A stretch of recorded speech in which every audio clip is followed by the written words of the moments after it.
जी, मैं सबसे पहले मैं आपको बता दूँ ये झोपड़ियाँ हैं, ये पिरामिड का आकार है।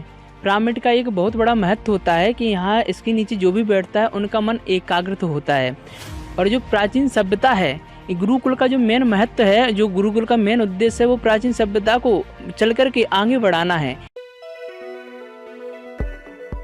ग्रेटर नोएडा ज्ञानम दानम गुरुकुल 2020 से संचालित है। इसके संस्थापक गौरव जैन हैं, जिन्होंने समाज के उत्थान के लिए हावी होती हुई पश्चिमी सभ्यता, जिसके कारण आज की पीढ़ी संस्कार खोती जा रही है। गुरुकुल के अभिषेक गुरुजी से एसबीएन के वरिष्ठ पत्रकार प्रदीप मिश्रा ने कई बिंदुओं पर चर्चा की। गुरुकुल के गुरुजी ने बताया कि यहाँ पर बच्चों को शिक्षा के साथ साथ संस्कार भी सिखाए जाते हैं, ताकि बड़े होकर बच्चा अपने माता पिता के साथ साथ समाज के वरिष्ठ जनों का आदर करे। आज संस्कार न होने के कारण ही वृद्धाश्रम में बुजुर्ग पड़े हुए हैं। घर में सब कुछ भरा पड़ा है, अगर कुछ नहीं है तो संस्कार नहीं है, जिसके कारण अपनों का सम्मान करना भी भूल गए हैं। देखिए एसबीएन न्यूज के वरिष्ठ पत्रकार प्रदीप मिश्रा की रिपोर्ट। ग्रेटर नोएडा के सोनपुरा गांव पर मौजूद, और जैसा कि आप लोग देख रहे हैं ये झोपड़ी टाइप का बना हुआ है। ये हम यहाँ पर ज्ञान दानम करके गुरुकुल है, यहाँ मौजूद हैं और गुरुकुल चलाया जा रहा है। और गुरुकुल में क्या होता है शायद ही बहुत कम लोग होंगे जिनको बताने की ज़रूरत होगी। गुरुकुल जो है वो हमारी एक पुरानी सभ्यता है, संस्कृति है, जो याद दिलाती है कि हम क्या हैं, हमारे पूर्वज क्या थे। जैसे कि अभी देख रहे हैं कि ज़्यादातर जो पश्चिमी सभ्यता है वो हमारे सबके ऊपर हावी हो रही है। हम लोग भूल गए हैं कि हमारा परिवार क्या है, हमारे पूर्वज क्या हैं, हमारा अतीत क्या है। हमारे साथ मौजूद हैं अभिषेक गुरुजी, जो हैं वो गुरुकुल से हैं, और हम इनसे जानना चाहेंगे यहाँ के बारे में, कैसे इनके मन मस्तिष्क में ये सारी चीज़ें आईं, कहाँ से प्रेरणा मिली और इन सब चीज़ों से क्या इनका उद्देश्य है, कहाँ तक ये ले जाना चाहते हैं। अभिषेक जी, एसबीएन न्यूज़ में आपका स्वागत है। हाँ, सभी को सादर जय जय नमस्कार। और हम ये जानना चाहते जी, हैं कि जो गुरुकुल है ये आपने बिल्कुल एकदम अलग कल्चर में बनाया जी, हुआ जी, है। जैसे कि गांव में अलग बिल्डिंग भी होती हैं, स्कूल जी, वगैरह जी, होते हैं, जी, जी, और आपने देखा होगा शहर में ज़्यादातर मॉडर्न स्कूल जगह जगह खुले हुए हैं, कैम्ब्रिज स्कूल हैं, अदर चीज़ें हैं। हमारे जो बच्चे हैं वो अपने संस्कार खोते जा रहे हैं। कहाँ पर उनके मिस्टेक हो रही है, कहाँ उनके संस्कार जा रहे हैं, क्या क्या हानि हो रही है, आज विस्तार से हम जानना चाहेंगे अभिषेक जी से, और आप लोग भी गौर से देखेंगे और सुनेंगे। अभिषेक जी, जो सभ्यता है, संस्कृति है, वो कहाँ जी। खोती हुई जा रही है? जी, मैं सबसे पहले मैं आपको बता दूँ ये झोपड़ियाँ हैं, ये पिरामिड का आकार है। पिरामिड का एक बहुत बड़ा महत्व होता है कि यहाँ इसके नीचे जो भी बैठता है उनका मन एकाग्र होता है। और जो प्राचीन सभ्यता है, ये गुरुकुल का जो मेन महत्व है, जो गुरुकुल का मेन उद्देश्य है वो प्राचीन सभ्यता को चल कर के आगे बढ़ाना है।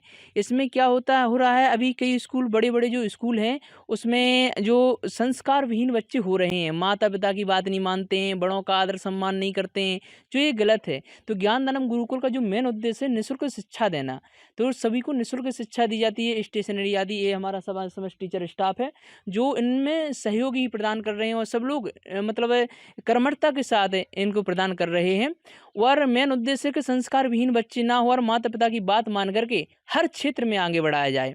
तो इसमें हमारे यहाँ पर सारी चीज़ें सिखाई जाती हैं, Hindi, English, math, science, social science, इसके बाद डांस, म्यूजिक, सिलाई, हथकरघा और मतलब कढ़ाई आदि। और इसके बाद में काफ़ी ऐसी एक्टिविटी कराई जाती हैं जो हर क्षेत्र में बच्चा आगे बढ़ कर के अपने ही भविष्य को साकार कर सकता है। अच्छा, ये जैसे कि अभी आपने बताया पिरामिड के आकार का है। पिरामिड के आकार का और नॉर्मल जो बिल्डिंग बनी होती है, इन सब का जीवन में क्या प्रभाव है? जो पिरामिड का आकार होता है उसमें एकाग्रता, ऊर्जा संग्रहित होती है, जो बच्चे में सकारात्मक ऊर्जा ही डालेगी। पिरामिड का एक जो विशेष महत्व तो सकारात्मक ऊर्जा ही डालेगी। जो बिल्डिंग होती है, जो आधुनिकता बिल्डिंग होती है, उसमें ज़रूरी नहीं है कि ऊर्जा का संचरण अच्छा हो, नेगेटिव और पॉजिटिव दोनों ऊर्जा होती है। पिरामिड होता है हमेशा उसमें पॉजिटिव ऊर्जा ही पाई जाती है। एक बात हो रही है पुरानी संस्कृति की, तो एक सवाल आया है ज़हन में जो कि मैं आपसे जानना चाहूँगा। ज़्यादातर हमने देखा होगा कि ग्रामीण क्षेत्रों में जो बच्चे हैं वो मिट्टी में खेल कूद के बड़े होते हैं, और हमारे शहरों में जो परंपराएं हैं धीरे धीरे गांव में भी जा रही हैं कि बच्चा गंदा हो रहा है, कि इसे यहाँ से हटा दीजिए। और जबकि पश्चिमी देशों की हम बात करें जिसके नकल से हम लोग आगे बढ़ रहे हैं, वो लोग क्या कर रहे हैं, मिट्टी में अपने बच्चों को खिला रहे हैं ताकि वो मजबूत हों।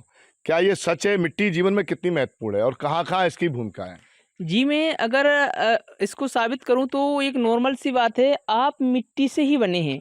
आप मिट्टी में अगर गन्ने का बीज डालते हैं तो जो मीठापन आ जाता है, गन्ना आ जाता है, नीम का बीज डालते हैं तो नीम आ जाती है, आम का बीज डालते हैं तो आम आ जाता है। तो ज़रा विचार कीजिए इस मिट्टी में कितने गुण होंगे, अद्भुत गुण होंगे। अगर हम मिट्टी से जुड़े रहेंगे तो शायद ही कोई बीमार हो पाए, कभी कोई बीमार नहीं हो सकता। आप ये जो ग्राउंड देख रहे हैं, यहाँ पर मतलब खेलने का पूरा प्रांगण है। जो प्रांगण है ये मिट्टी से भरपूर है और यहाँ पर जो खो-खो आदि खिलाई जाती है, बैडमिंटन आदि खिलाई जाती है ना? तो जो उनके गेम होते सारे मिट्टी में खिलाए जाते हैं ताकि उनके अंदर एक सकारात्मक ऊर्जा के साथ-साथ एक तंदुरुस्ती और मजबूतीपन आए, शरीर उनका मजबूत रहे। तो ये मिट्टी से जुड़े रहने के साथ ही होगा, अदरवाइज़ नहीं हो सकता किसी भी कीमत पर। और उनके लिए जो स्पेस चाहिए होता है वो यहाँ पर भरपूर स्पेस भी दिया गया है ताकि बच्चे पूर्णतः खुल कर के खेल सकें, गेम आदि खेल सकें। और इनको एक और कहा जाता है कि मोबाइल से जितना हो सके दूर रखा जाए। इनके पेरेंट्स से भी कहा जाता है कि मोबाइल से दूर रखा जाए ताकि ये सकारात्मक जो भी चीज़ें हों ओरिजिनल उनकी लाइफ में रहें और अदरवाइज़ कुछ भी ऐसी चीज़ ना हो जिससे उनको आगे बढ़ाने में गिरा रही हो। मोबाइल से आपने बहुत अच्छा एक टॉपिक छेड़ा है। मोबाइल क्या है कि हम लोगों के अंदर दूरियां पैदा कर रहा है। ज़्यादातर बच्चों में इरिटेशन आ रहा है। अच्छे-अच्छे विशेषज्ञ सलाह दे रहे हैं परिजनों को कि अपने बच्चों को मोबाइल से दूर रखें। और ये जो शिक्षा दी जा रही है आपके द्वारा कि जो मोबाइल से बच्चों को दूर रखा जाए, एक बहुत अच्छा सुझाव है ताकि बच्चे भविष्य में कहीं पर भी गलत दिशा में न जाएँ। अच्छा, एक चीज़ और है जो मैं आपसे जानना चाहूँगा। जी, जी। ग्रामीण अंचल की बात हो रही है, पूरी सभ्यता की पुरानी सभ्यता की बात हो रही है, संस्कृति की बात हो रही है। हम कहाँ तक सक्सेस हो सकते हैं इन सब चीज़ों में? जी, अगर मैं बात कहूँ तो अगर हर टीचर, भारतवर्ष का हर शिक्षक अगर ये ठान ले मन में कि हमें मतलब इनकम से ज़्यादा बच्चों के संस्कारों पर ध्यान देना है। क्योंकि कई लोग ऐसे हैं जो सिर्फ़ अपनी इनकम के लिए देखते हैं कि नहीं मुझे तो इनकम ज़्यादा आ रही है, नहीं आ रही है, बच्चे क्या पढ़ रहा है, क्या नहीं पढ़ रहा है। अगर इस पे ध्यान ना दें, मतलब इनकम पर ध्यान ना दे कर के अगर संस्कार, गुरु का सही महत्व निभाएँ, समस्त भारतवर्ष के लोग-बाग, माता-पिता भी, तो हम संस्कार उनमें डाल सकते हैं। क्योंकि आजकल वृद्धाश्रम की आवश्यकता क्यों पड़ रही है? वृद्धाश्रम की आवश्यकता इसलिए पड़ रही है कि उनके बच्चों को संस्कार ही नहीं मिले हैं। अब अधिकतर अखबार में देखा जाता है कि कभी कोई वृद्धाश्रम पहुँचा, अभी एक अखबार में आया था बैंक से रिटायर्ड व्यक्ति वहाँ पहुँचा है, वृद्धाश्रम में पहुँचा है और जबकि उनका एक बड़ा बेटा कलेक्टर है, एक छोटा बेटा बिज़नेसमैन है। तो ये कहीं न कहीं संस्कारों की अभाव है। अगर संस्कार डालेंगे तभी उसमें आगे बढ़ सकते हैं और परिवार को समाहित करके रख सकते हैं। भाई-भाई आपस में नहीं लड़ेगा, बहन-भाई आपस में नहीं लड़ेंगे, चाचा-ताऊ आदि जो लड़ाई करते हैं तो वो सब नहीं करेंगे अच्छा, क्योंकि अभिषेक उनके जी अंदर देखो, जी, ये सारी चीज़ें हैं परिवार में एक वो सीन होता है कि जहाँ 4 बर्तन होते हैं वो खटकते हैं। जी, ये स्वभाव है लड़ना झगड़ना थोड़ा बहुत, जी, लेकिन संस्कार एक अपनी जगह अलग चीज़ है।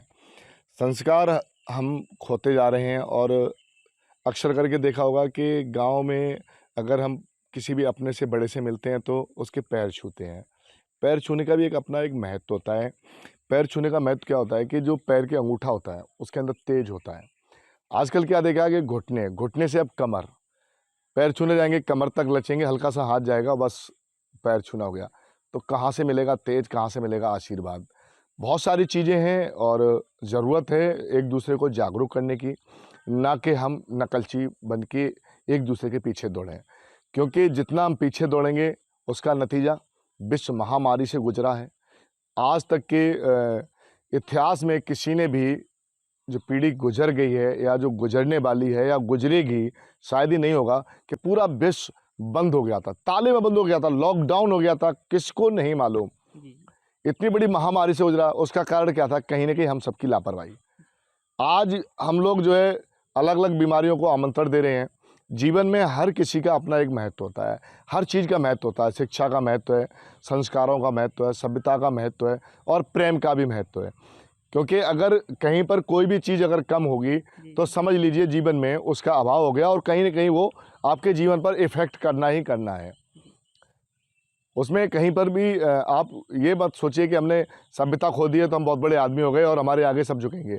ऐसा नहीं होगा, एक दिन आपको सबके सामने झुकना पड़ेगा और आपके लिए कोई भी आगे नहीं बढ़ेगा। और कारण यही है जो वृद्धाश्रम में आज बड़े बड़े अच्छे अच्छे घरों के लोग ही वहाँ पर पड़े हुए हैं। किसी गरीब का माँ बाप वृद्धाश्रम में नहीं है। नहीं है जी, बिल्कुल नहीं है। और गाँव में तो अधिकतर मतलब संस्कार ऐसे दिए जाते हैं कि बच्चा को मतलब अगर गलती पे पीट भी देते हैं, तो वो उनका प्रेम होता है पीटना भी, है ना? ताकि बच्चे सुधरें और सही राह पर चले। और उनको व्यसन से दूर रखा जाता है, जैसे दारू, सिगरेट, मांस आदि, मदिरा, है ना? जो सप्त व्यसनों में आते हैं, उनसे दूर रखने का प्रयास किया जाता है। और ज्ञान दानम गुरुकुल यही प्रयास कर रहा है कि इनसे दूर रखा अभिषेक जाए। जी, गुरुकुल में ये सारी चीज़ सिखाई जाती हैं, बहुत अच्छी बातें हैं और आगे बढ़ना भी चाहिए। और जो सभ्यता आज हम लोग देख रहे हैं और चारों तरफ मिल रहा है सुनने को, वो बदलना चाहिए, क्योंकि आने वाला समय बहुत ही ज़्यादा भयानक होने वाला है। अगर हम नहीं देखना चाहते हैं तो अपने आप को बदलना होगा। और अभी कुछ स्टाफ और भी हमारे साथ मौजूद हैं। इस गुरुकुल में औषधालय भी बना हुआ है, और हम औषधालय तक जाएंगे और परिचय भी कराएंगे आपका। जैसे कि सामने स्टाफ दिख रहा है, औषधि का जो कार्य औषधालय है सर चलाते हैं। आप क्या देखते हैं? मैं बच्चों को इंग्लिश पढ़ाती हूँ। बच्चों को ये पढ़ाते हैं, टीचर हैं, अध्यापक हैं ये। आप? मैं टीचिंग सिलाई सिखाती हूँ बच्चों को। ये भी अध्यापक हैं, सिलाई सिखाते हैं बच्चों को। जी। और ये बच्चे हैं हमारे साथ जो मौजूद हैं, ये पढ़ने वाले बच्चे हैं। जैसे कि आप देख रहे हैं, तेज़ धूप भी हो रही है। आप लोगों को लगना चाहिए कि ये लोग परिश्रम करते हैं, मेहनत करते हैं। एसबीएन न्यूज़ के साथ प्रदीप मिश्रा। ताज़ा खबरों से जुड़े रहने के लिए हमारे चैनल को सब्सक्राइब करें और बेल आइकन को दबाना ना भूलें, ताकि हर खबर की नोटिफिकेशन आपको मिलती रहे।